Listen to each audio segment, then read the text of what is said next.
السلام عليكم ورحمة الله وبركاته. عاملين ايه يا احلى متابعين واحلى اخوات في الدنيا؟ يا رب تكونوا بخير وفي احسن حال. طبعا بشكر حبايب قلبي اللي دخلوا ونوروني بالاشتراك في القناة. بجد بجد ربنا يفرحكم كده زي ما بتفرحوني، وبلاقي قناتي بيشترك فيها احلى متابعين في الدنيا. نخش بقى كده على الفيديو اللي نزل عند محمود وسحر، بمناسبة شم النسيم. طبعا عايزين نقول لهم اخيرا نزلتوا فيديو محمود وسحر، بجد يعني مش عارفة بيتقالوا على الناس ليه. يعني هي الناس بتحبهم وعايزين يشوفوهم على طول، بس هم الصراحة كسلانين كسل السنين زي ما بيقولوا. من ناحية الفيديوهات بجد بجد يعني لا، تقال قوي قوي في حتة الفيديوهات، ما بينزلوش فيديوهات كتيرة قوي. واحنا بنحبك يا سحورة يا قمر انتي والاولاد العسل دولت، وعايزين نشوفكوا على طول. ده هما يعني من ساعة ما كانوا في تقريبا في رمضان عند الحاج جابر بيفطروا، ومن بعد منها ما شفناهمش تاني. ما ظهروش حتى في العيد، ما عملوش فيديو. لا لا لا، صح صح. ايوه، لا محمود ظهر، ايوه كان في رايح زيارة في العيد عند الحاج جابر، ايوه ومع عطل اولاده ام زياد واولاده العيدية. اهو من ساعة الفيديو دوت بنسى. بنسى. لا من ساعة الفيديو دوت محمود ما ظهرش تاني خالص، ولا سحر ولا عملت فيديوهات ولا حاجة. والغريبة ان هم بيقولوا عايزين يوصلوا لل2 مليون. طب يا جماعة هتوصلوا لل2 مليون ازاي وانتوا مش منزلين فيديوهات؟ يعني مثلا المفروض كل 3 ايام فيديو، مش هنقول لكم كل يوم. مع ان هي المتابعين والله حباهم وحابه الاولاد العسل دولت وحابه سحوره. بس هم لا، ما بينزلوش كل يوم فيديو، بينزلوا يعني كل فين وفين زي ما انتوا شايفين كده. فبجد يا سحر ما تتاخريش على المتابعين، يعني كل 3 4 ايام كده بالكتير نزلي لك فيديو. يعني انتوا بتقولوا احنا مشغولين عشان خاطر المدارس والدروس والامتحانات، طبعا انتوا عارفين دلوقتي بقت في امتحانات مكثفة كل اسبوع في المدارس، فربنا يكون في عونهم. انا عارفة كمان المراحل اللي هي الصغيرة ابتدائي واعدادي ديت بتبقى فعلا صعبة، لان بيبقى العيل عنده كل اسبوع امتحان كل اسبوع امتحان، فبالتالي ما عندهمش وقت فاضي. احنا عارفين، بس انت تقدري يا سحر ممكن انت اللي تصوري وانت مثلا الصبح وهما العيال رايحين المدرسة. يعني هما ما صوروش خالص ولا مرة والاولاد رايحين المدرسة من اول السنة، وانت بتعملي لانش بوكس للاولاد. وانت بالليل بتشوفي الاولاد عايزين بكرة سندوتشات معاهم ايه. بتسألي محمود هتتغدى بكرة ايه. انت تشاركينا يومك كده هوت، يعني مش لازم فيديو طويل، بس ان شاء الله حاجة صغيرة كده تنزليها للمتابعين بتوعك.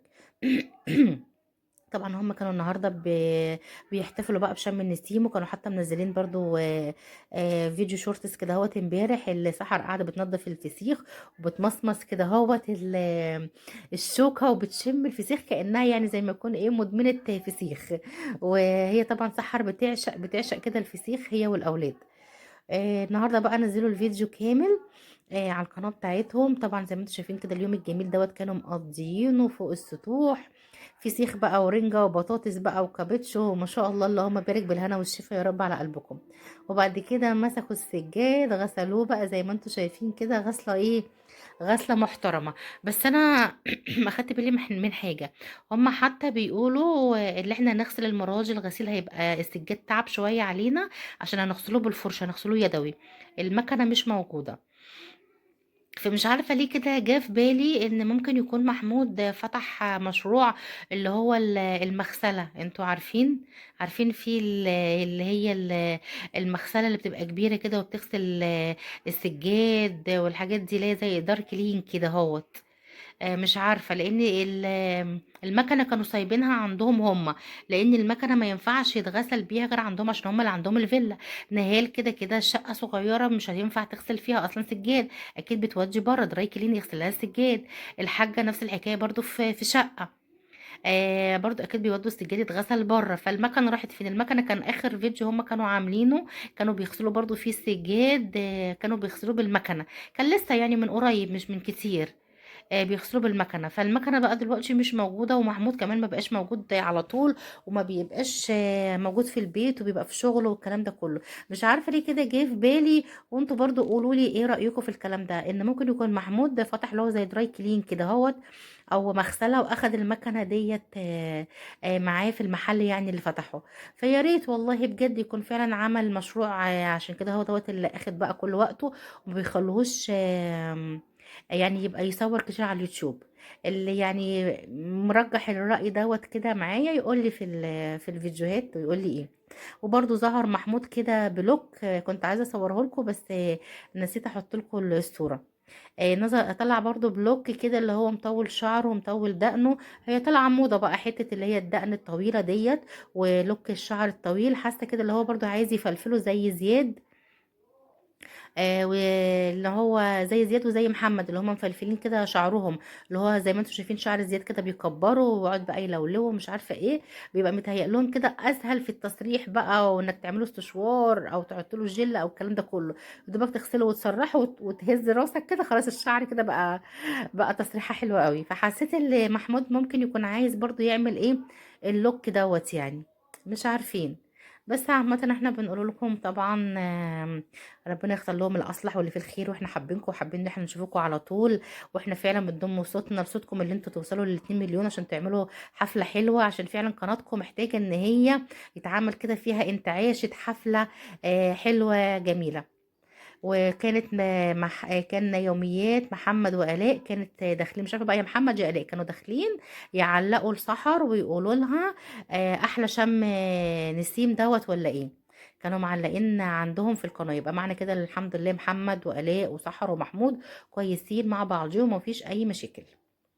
نخش بقى كده عند الستوري اللي انتوا شايفينها ديت كده. ديت كانت نهال منزلاها على الستوري عندها في الانستجرام. طبعا انتوا شفتوا امبارح كان في فيديو اتنزل، ان في بنوته كده صاحبه مكان كانت قايله للنهال ان هي تعمل لها ريفيو. المهم يعني في حصل مشاكل كده هوت بينهم، وطلع بتقول بتطالب نهال بفلوس والكلام ده كله. ففي بقى ناس كتيره من اللي نهال بتتعامل معاهم زي ما انتم شايفين، بتعمل لهم ريفيو واعلانات للسجاد والبرفن والمعطر وكل حاجه، طالعين بيشكروا في نهال. ونهال منزلها كل السكرينات اللي نهال صادقة في أي حد بيتعامل معاها، واللي هي بنوتة جدعة، وإن هي جميلة، وإن هي عند كلامها. وأما حد بيقصدها في إعلان أو بيقول لها تعمل ريفيو عن منتج أو أي حاجة، بتروح وبتعمل لهم الإعلان بتاعهم. وكلهم طالعين فعلا يشكروا في نهال. فهو يا جماعة ممكن يكون في سوء تفاهم، احنا برضو ما سمعناش من الطرفين، سمعنا من طرف واحد مش عارفين وجهة نظر نهال ايه. فما نقعدوش نتكلموا بقى فاهمين ايه كتير كده هوت، واحنا مش عارفين ايه الحقيقة او فين الموضوع بالظبط ايه. يعني الناس اللي لما تحب تتكلم المفروض تسمع من الطرفين مش من طرف واحد بس. هي البنوتة ممكن تكون اختلط عليها الامر او مش فاهمة صح الكلام، او تقعد هي ونهال ويتكلموا ويشوفوا الموضوع بالظبط ايه، ومين اللي ليه حق عند حد. مع اني انا كنت شايفه نهال عامله ريفيو قبل كده باللي هو الخمار الفرنساوي، اللي هي البنوته ديت طالعه بتقول دوت من عندها، والمفروض كانت تعمل لها ريفيو عليه. فمش عارفين بقى الموضوع ايه، فياريت يتحل كده هوت من غير يعني من غير شوشرة ونجرح في حد او الكلام دوت كله. لان في ناس كتيرة زي ما انتم شايفين يعني. نهال مصدر موثوق منه، ومش معقولة حد هيكون مكلمها على ريفيو او اعلان لمنتج وهي مش هتعمله. لان هو دوت شغلها اصلا. فهي نهال ايه اللي هيخليها ما تعملش الاعلان او تعمل الريفيو؟ فاهمين؟ فبصوا طالعه يعني واحده كمان البنوته ديت بتتكلم ومنزله لها ريفيو، وبتقول لها انا بحبك زي اختي، وبجد تستاهلي كل حاجه حلوه، ربنا يديم المحبه بينا بجد، ربنا يأذي اي مؤذي. هم مش فاهمين ان في ربنا وفي يوم حسابه عند الله تجتمع الخصومات، وان مش فارق معايا كلام اي حد يعني، طالما انا بيني وبين ربنا ايه ما ضحكتش على حد. هي ده كانت طبعا دي طلع بتشكر فيها، ونهاية نهال بتتكلم وبترد ايه. عايزه اقول لكم يا جماعه، يعني نهال عمرها ما هتقبل حاجه على نفسها. عشان خاطر انتوا عارفين ان هي نفسها ربنا يكرمها بالذريه الصالحه وبتدعي، فمش معقوله يعني هتكون بتعمل حاجه تعمل تدعي من ربنا وبتعمل حاجه تنصب على حد او تضحك على حد وتاخد فلوس. هو اكيد في سوء تفاهم. انا ولا بقول دي غلطانه ولا بقول دي غلطانه، انا بس عايزه يبقى ايه، في تفاهم كده هوت الموضوع. ما ياخدش شكل اكبر من كده. هي اكيد دي فاهمه بوجهه نظر غلط، ودي فاهمه الكلام بوجهه نظر تاني غلط، فان شاء الله في اقرب وقت الموضوع يتحل. بس اللي احنا برضو عرفناه اللي نهال كانت بتحضر ورق. فهي اكيد طبعا الايام ديت بيحضروا ورق بقى اكيد السفر، لان طبعا هم قالوا لنا في اخر فيديو هم منزلينه ان هم ممكن يسافروا بره، عشان خاطر ممكن نهال تتابع مع دكتور تعمل عملية بقى حقن مجهري تاني. تجرب، هي بتقول بقى لها سنة كده هوت ما عملتش أي عمليات، فكده أكيد جسمها يرتاح من الحقن والهرمونات الصعبة دي. فما تروح إن شاء الله ربنا يكرمها وتجرب مع دكتور تاني بره، تبقى كويسة والعملية تنجح إن شاء الله، ربنا يكرمها بالذرية الصالحة وتجيب توأم زي ما هي بتتمنى، يبقى بعد الصبر جبر كده وربنا فرح قلبها. وعوض التأخير دوت، هو كل تأخيره فيه خيرة، ان ربنا يكرمها كده بتوأم ان شاء الله. يا رب. فتتوقعوا بقى كده الايام الجايه ديت ان شاء الله كده هوت سفر حسن ونهال، ونشوفوا بقى هيسافروا على انهو بلد. ربنا يختار لهم الأصلح ويختار لكم انتوا كمان الأصلح.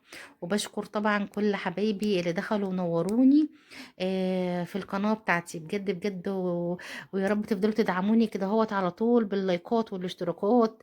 بجد يعني نفسي كل اللي يتفرج كده على الفيديو يحط لايك، يعني مش هتخسر حاجة لو حطيت لايك كده للفيديو دوت واشتركت في القناة. انت كده بجد هتساعدوني ان قناتي بجد تكبر بأحلى اخوات وأحلى عيلة. وما تنسوش طبعا تفعلوا الجرس عشان خاطر يوصل لكم كل فيديو جديد انا بنزله لكم. تدعوا لي كده دعوه حلوه من قلبكم بصلاح الحال، وتدعوا لي كده ربنا يكرمني يا رب كده في القناه بجد. والله يا جماعه حلمي ان القناه بجد تتفعل كده وتكبر، لان لغايه دلوقتي لسه ما فعلتش القناه بتاعتي. فادعوا لي بجد بالله عليكم، هتوحشوني واستنوني فيديو جديد. مع السلامه، سلام.